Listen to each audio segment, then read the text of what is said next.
off and Oh, the start one up yeah, here? press that one here. Then also see. You'll roll 320. Yeah. Do you need any, Okay, so I'm recording, Leslie.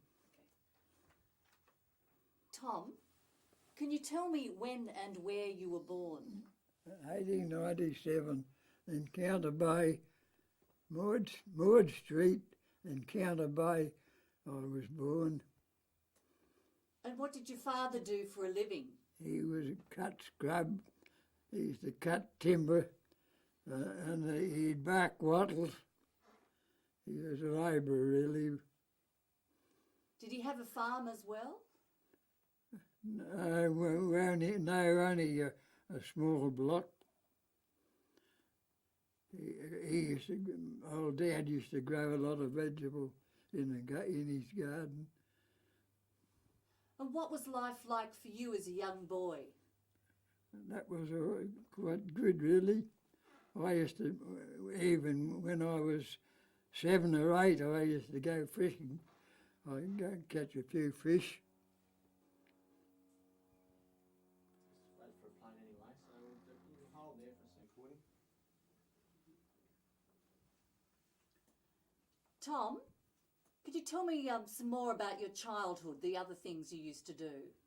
What my father used to do. He used to crack stones on the road, crack a heap of stones. They'd crack the stones with a hammer. And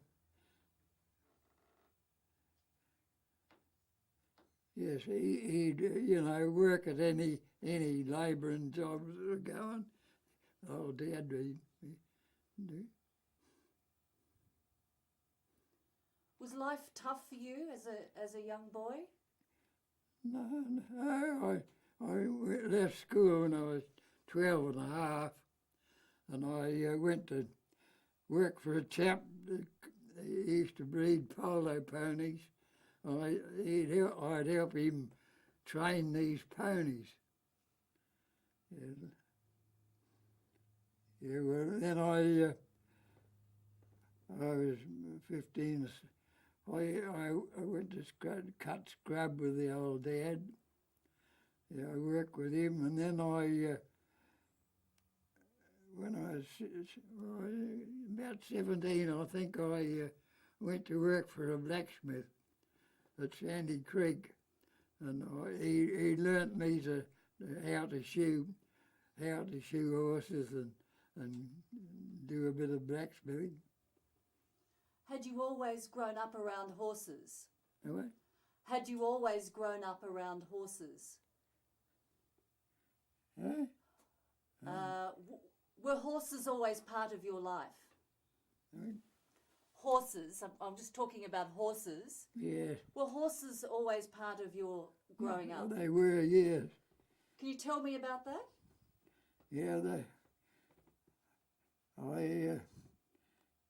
when I was, I always did like horses. Even when I was young, I liked horses. Yeah, then I learnt to be a blacksmith. Can you tell me where you were when war broke out? Well, what? Where were you when war broke out? When did you hear about the war?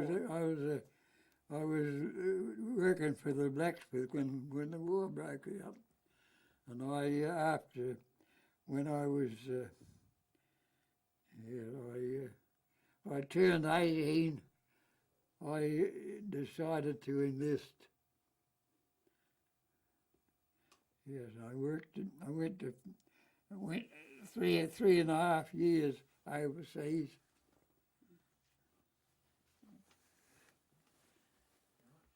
Right there? Okay, I'm right now. Good, good. Can you tell me why you enlisted in the war? I don't know. My cousin, Roy Thompson, he come to see me, and he was already enlisted, and he said, "When are you going to enlist?" I said, "Straight away." Yes, and then I enlisted in the Mitcham camp. I was in Mitcham camp I got the measles, and I was enlisted with the 9th Light Horse, and I got the measles, and I ended up with the 3rd. I went away with the 3rd Light Horse. We went to Egypt. From Egypt we went across to France. We went to Marseille, and then we went across. We passed through the outskirts of Paris on our way up to Ypres. We went. So can you just going back a little bit? Can you tell me what the training was like with the light horse? I mean, how did you work with the horses in the camp? In Egypt, we had horses in Egypt. We used to go for a ride every morning. Have a different horse every time. Every day we went, we have get a hold of a different horse. What did it take to be part of the light horse? What sort of a man did you have to be? Oh no! They asked us if we ever had anything to do with horses. I said yes. I said I used to ride polo ponies. I said I really got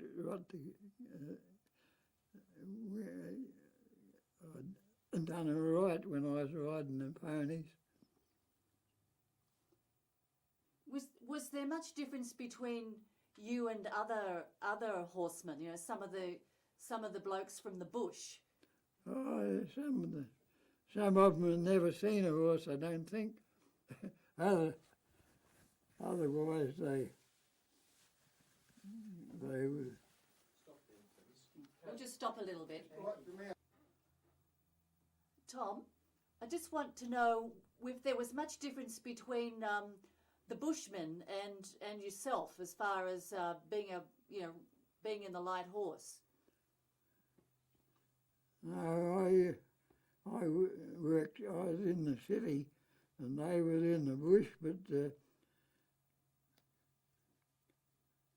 no, I don't think there wasn't much difference between us.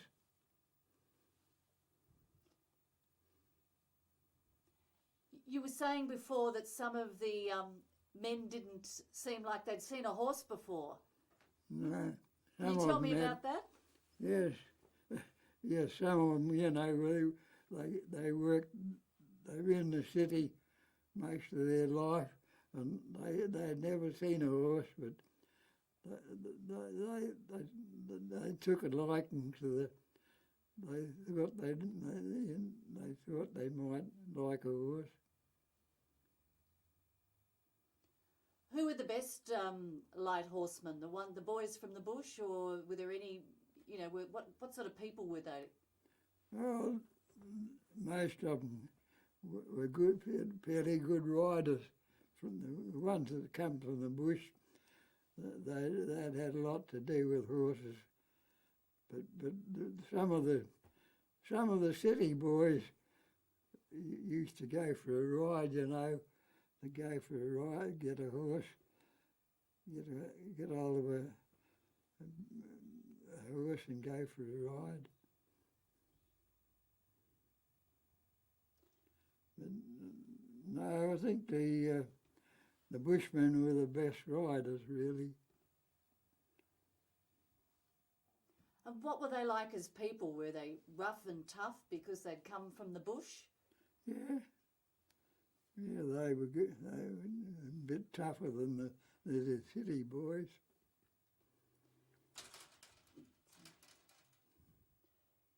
Can you tell me about what you thought about military life, the discipline of military life? No, I was glad when I got out of the military. I didn't like to be tied up for anything. I like to be free.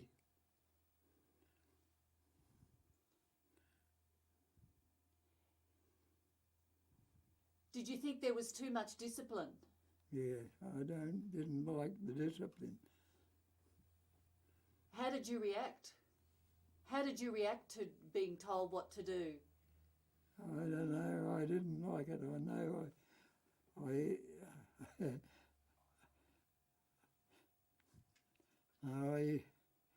know. I used to say to me mates, I said, I don't like the discipline. I don't like it. And did you rebel against that? Did you rebel against the discipline? Yeah, I did. Really. I used to tell the officers, tell them, I said, I don't like it. They said, you know, nothing you can do about it. You just have to carry on.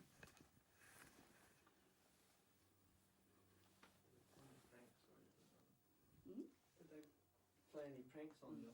How did they? Yeah. So, when the officers said that to you, were they laughing about it, or were they being very strict with you? No, they didn't. They didn't say much. They said, you got to just do what you're told to do. Did you play any pranks on them or any tricks on them? Did you play any pranks on your officers? Play What? up. Did I what? Did you play any pranks on your officers? No. Do you want to sit up a little bit there? Okay. Okay, Tom, can you tell me a little bit about life in the camp at Egypt? About Egypt? Yes, about the Yeah, camp. we were camped at Heliopolis in Egypt, and every morning we'd go for a ride on horses. Yes, some of the horses I don't think ever been ridden before. They'd get on, but they'd soon get off too. No, life in Egypt. We were camped. We went to Serapeum on the canal. We were camped there for about a month, I think, before we went to France.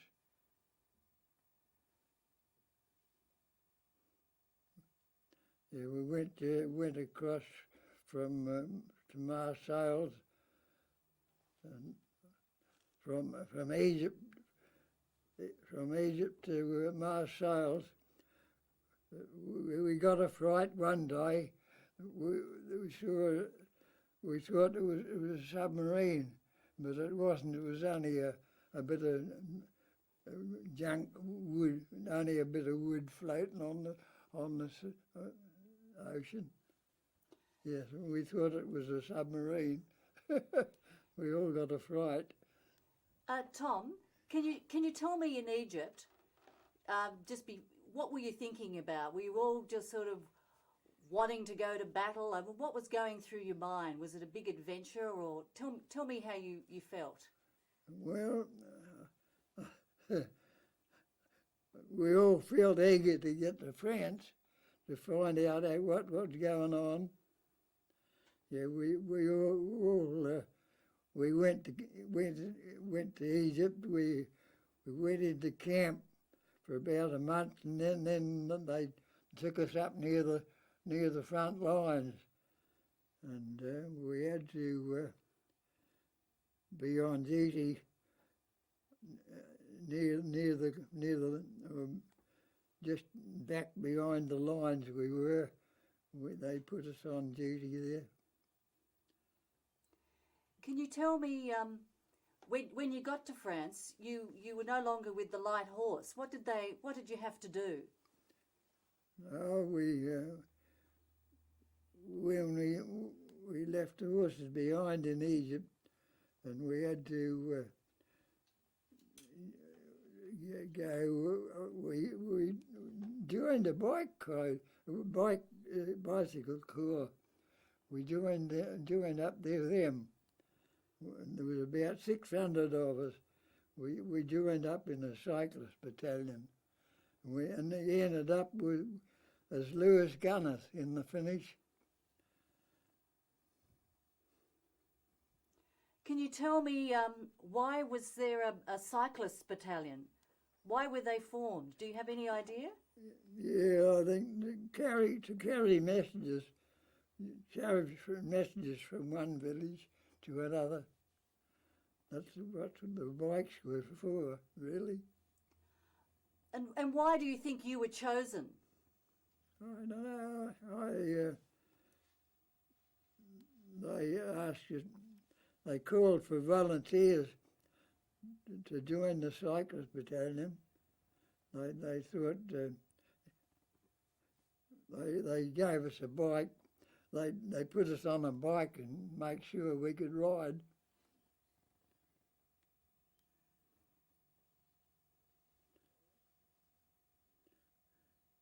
Yes, we used to go from one village to another. They'd give us a message to take. Was that dangerous? Can you tell me about some of those times? What? Was that a very dangerous occupation going from village to village? Can you tell me about some of those times? Yeah, some of the dangerous part was we went up near the front lines. We used to take ammunition up to the artillery. And they were really, the German spotters, they'd have balloons up spotting.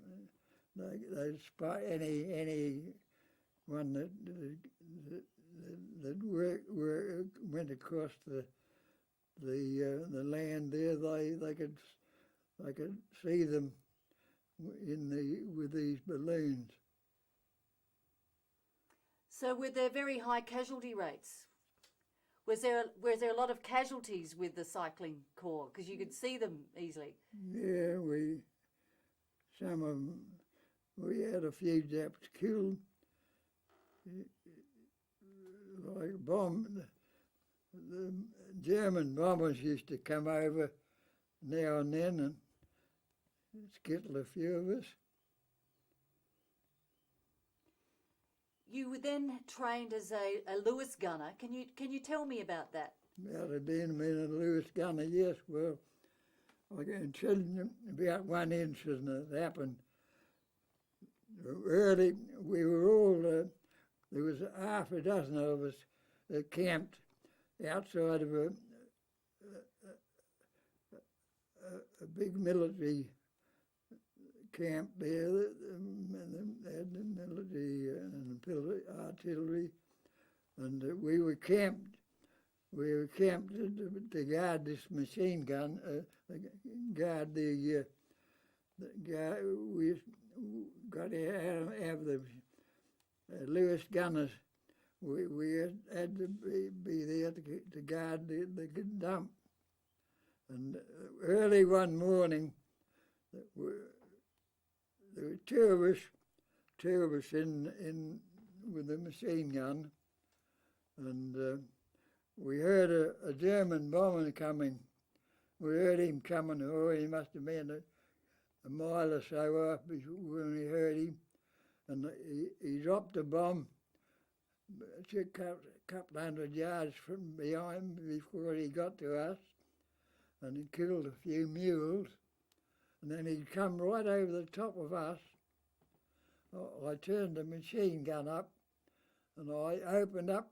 I gave him all the bullets I had till he got out of range. But he dropped a bomb. He dropped a bomb and went straight down outside our sandbags. You could see it 3 or 4 feet down in the ground. It was soft. It never went off. It was a dud. We'd we'd have gone too if it had gone off. You were lucky. Yeah, we were lucky though. They got him. He only went about 3/4 of a mile on the anti-aircraft. They got him. Can you tell me just what you did in a day? Like, what were you rode your bike with your gun? Can you tell me about that? About You used to ride your bicycle with the gun on the back of the bike. Was it you take it apart? Can you tell me about that? Ask me to look at you two. And can you look at me too, Tom? Can you answer the question? Can you just look this way? Right.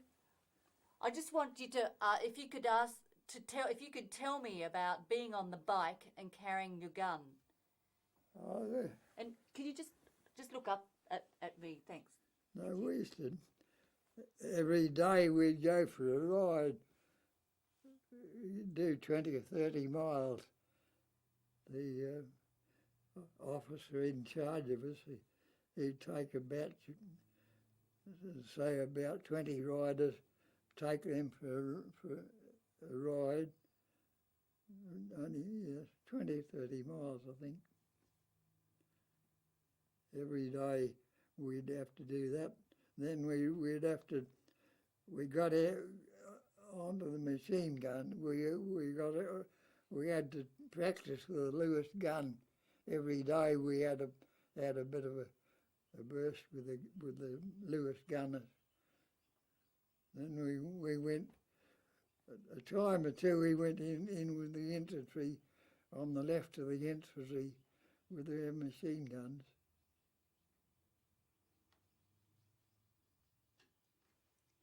So you just travel around with your gun, is that right?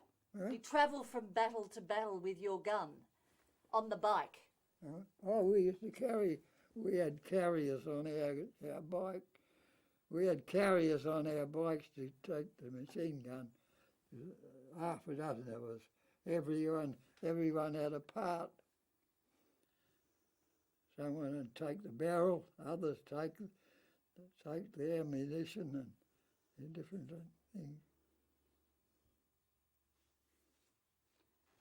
So you would have rode along the Menin Road. Yeah. Can you describe the scene along the Menin Road? Do you remember? On the road, Hmm. we used to pass through farms and gardens. On our way, we used to see all the cattle. There was, horses and cattle on the way. It was the main road that all the troops and artillery went along, wasn't it? The Menin Road. Yeah. We used to take the artillery. They were about 200 or 300 yards behind the line, behind the front line, the artillery. We used to take the gun. We used to take the ammunition to them. Do you remember anything about meeting any of the French people? Did you meet any French people when you were in France? The locals? What? Did you remember meeting any of the French people in France? Any of the locals? Any of the local people? Did you have anything to do with the locals there? The French the people? locals, yes. Yes, I had a girlfriend. Eudoxie Uduilli was her name. We were camped at Mauvais Nord in France, and I went for a walk one afternoon, and I passed an old chap there with a wooden leg. I started talking to him, and he invited me into supper. And he went to his daughter. His wife was dead, and he only had his daughter there with him. Yes, they invited me into supper, and I was camped on about a week. I think we were in that camp, And every day I used to go and see them. And she was your girlfriend. She became your girlfriend. Mountain, oh, they used to, the old chap used to grow vegetables. He'd grow a few vegetables in in his garden. Yes. The girl, I think, she used to take in washing.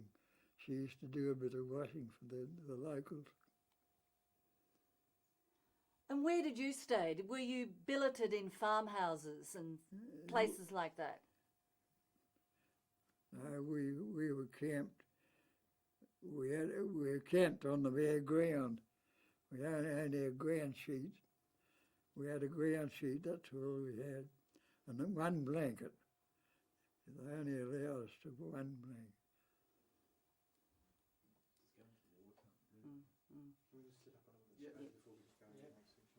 Tom, how do you think the war was affecting the French people?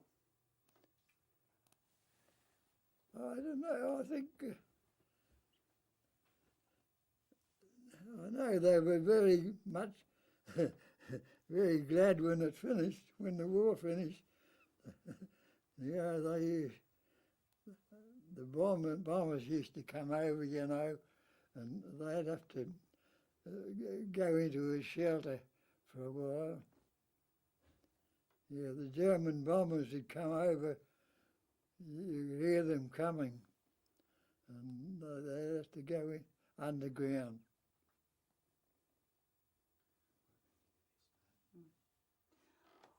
What did they think of the Australian troops? What did the French people think of the Australian troops? Australian what? Troops, the soldiers. What did the French think of the Australian soldiers? I don't know. I don't know. Okay, that's fine. Can you tell me about winter in France? You spent 3 winters. Who? Winter time in France. You spent 3 winters in France. Can you tell me what it was like living in the trenches in winter? Oh, it's terrible. we had a great coat on all the time, but we had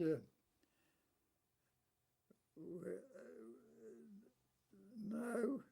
It was really cruel.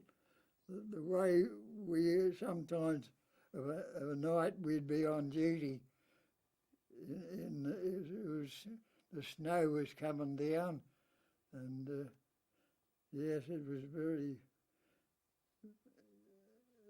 good. It wasn't very good at all. Yeah, we nearly get frozen.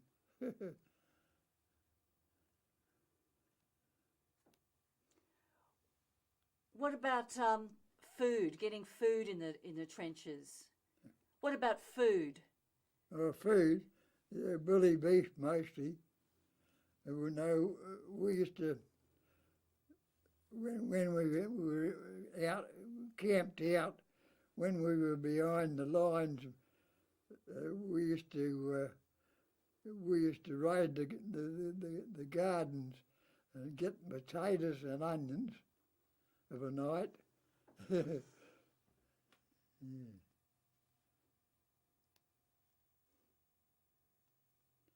Yeah, that's bully beef, bully beef. Fry onions and potatoes.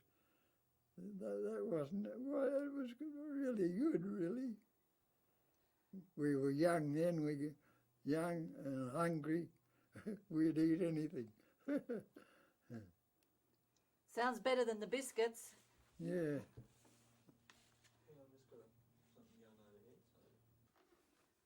Tom, can you tell me about your first encounter with the enemy? Right. The first time you met the Germans in fire. Can you tell me about that time? Well, when we got to Ypres, we camped there for about a week, and then they decided to send us up to the lines. We had to go up near the front line. They had duckboards all the way up. If you got off the duckboards, you sink into a shell hole. There's shell holes everywhere. Yeah, we used to have to take our machine gun up through the duckboards. No, we used to, any German troops around, we'd open up on with our machine gun. How did you feel as a young boy, having to kill another human being? How did that affect you? Or how did you cope with that? I don't know.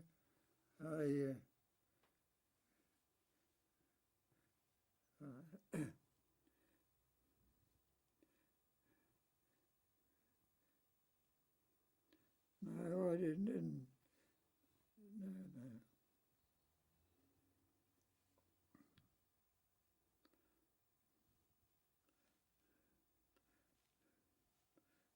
As I was a young boy,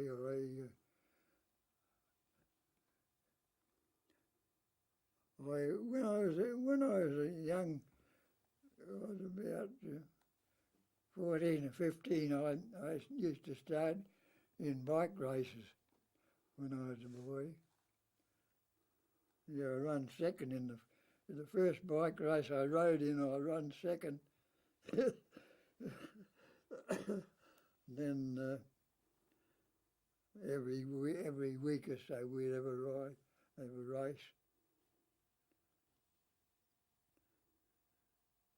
So you're a good bike rider from the very beginning. I was a bike rider when I come home from the war. I won a couple of bike races on the Hindrush Oval, and Elliott Brothers offered me a job, and I stopped at Elliott Brothers for 40 years building bikes. Yeah, I built a lot of bikes in my time. What were the bikes like in the army? Oh, they were heavy army I think they were Rudd's Whitworth bikes. They only had a small gear, 67 gear on the bikes. Yeah, they were heavy, really heavy roadster bikes. Yeah, 67 gear. So they did the job. They did the job okay.